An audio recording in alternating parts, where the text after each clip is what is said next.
Hello po. Good evening sa lahat. Welcome to... El Shaddai, therapeutic massage, get the care you deserve. Yes. Ako Yeah. po ang isa sa mga pasyente na ako po talaga, hindi po talaga ako nagpapamassage, papamassage pa. Kahit po hilot, ayaw na ayaw ko talaga. Allergy ako dyan sa hilot na yan kasi sabi ko baka mapipilayan lang ako. Pero po kaya tiniis ko po 2018 nang ako'y mabangga ng motorsiklo, nasugat yung ulo ko, tapos yung leeg ko, side ako ng ganyan. Hindi ko po talaga yung pinahilot hanggang sa one time po nagpamasahe yung asawa ko dito kay Sister Net. Ano po, sabi niya sa akin, pinilit-pilit niya pa ako, magpamassage daw ako. Yes, pinilit ko. Yung minassage pa ako, nawala talaga siya. Nawala yung sakit ng dito sa leeg ko, wala sa balikat ko, ganyan. Tsaka yung ulo kasi Tapos yung namamanhid. ulo ko lagi masakit. Tapos po, Lagi may sipon. oo. Tapos po yung yung nabangga naman kami na-accident kami ng motor, nasugat yung aking kanang hindalaki ng daliri na aking pa nasugatan yung gitna ng na magayon. Imagine, di ba yung tornilyo? Imagine yung gitna na yan, diyan natusok yung tornilyo, tapos 6 na stitches yan, masakit yun ha. Tapos lumaga ito, ang hirap niyan, hindi may tiko-tiko itong baliko-liko. Ngayon, baliko na, tsaka isang kumikirot na wala na rin po. Tapos masakit ko dito sa may pigi ko. Isang parang namamanhid yun. Siguro dahil, matagal na hindi ako nagpapahilo talaga kasi ayaw ko nga. Ngayon po, nagpa-massage therapy ulit ako dito kay sister ni Hindi po magaling na nawala. Yeah, ito yung left niya na. Tapos ito, masakit ko din to. Yun.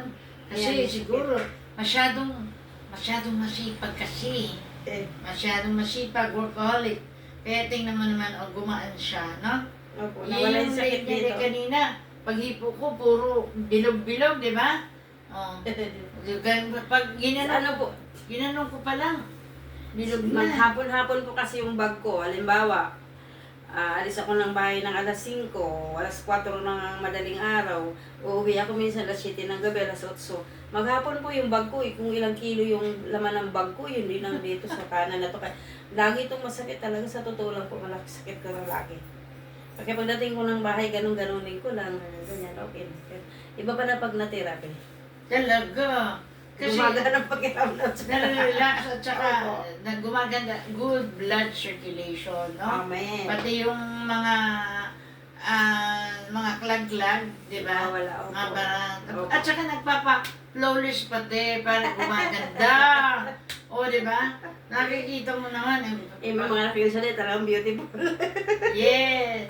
Yung sa ibabaw dito na, Yan dito, pero masakit din, nawala na rin. Siguro dala rin kasi syempre, masakit to, yun, kasi, pag masakit yung binti mo, dati kasi ang tinerapy lang natin, yung paa mo, di ba? Opo. Kasi Hindi magaling nagalaw yung paa. itong binti at saka hita.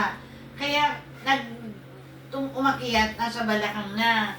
Kaya sabi niya kanina, tinuro dito sa kanyang kuyukot, masakit. Kaya sabi ko, yun, ginawa natin, pray natin, kaya praise the Lord, no? Amen. Dati, pinilit ko pa magpa-therapy dahil hindi nga daw siya, Hindi takot. talaga, allergy talaga ko sa hilot po, talaga sa totoo lang. Kahit nung bata pa ako, hindi ako nagpapahilot.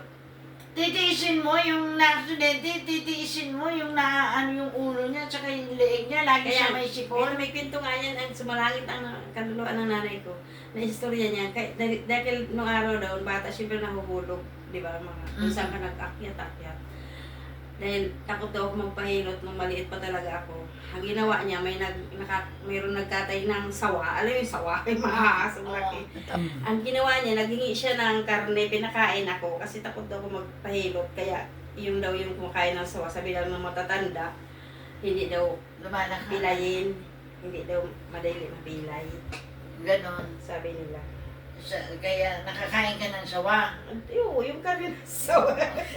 Masarap So, yun. ngayon ang feeling Hindi ko naman alam na praise the Lord sabi, na. ang sabi lang manok daw. Yeah.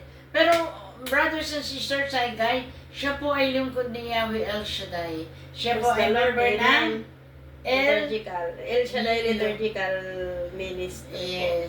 Kaya, mag-asawa ni Brother Chito na kung saan both naglilingkod kay Yahweh El Shaddai. Si Brother Chito Lord. ay To God preacher be ng glory. PFCC 21 na nabali din ang daliri, tapos ang kamay.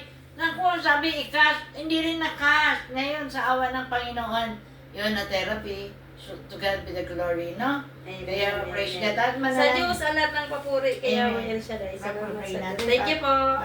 Dakilang Diyos sa pagpalamat. Salamat sa biyaya mo. Patuloy pagpalain. Sister Erlene, si Brother Chito. Yes, Lord. Laging ingatan, gabayan sa kanilang paglalakbay sa motor. Pagpalain ang kanilang sasakyan na ikaw ang Diyos nagbigay. Dalangin pa namin darating ang araw, 4 wheels na yan. In Jesus' name. At lagi pagkaloob sa kanila ang divine protection, divine guidance, divine provision, Lord. divine preservation, divine security, and divine peace. In Jesus' name, Amen. Amen. Thank you, Lord. God bless us all. And Salamat don't forget po. to like, share, and subscribe my YT Subscribe. channel. Thank you for watching. Yes. Thank you po. Ay, no, na makikita ka.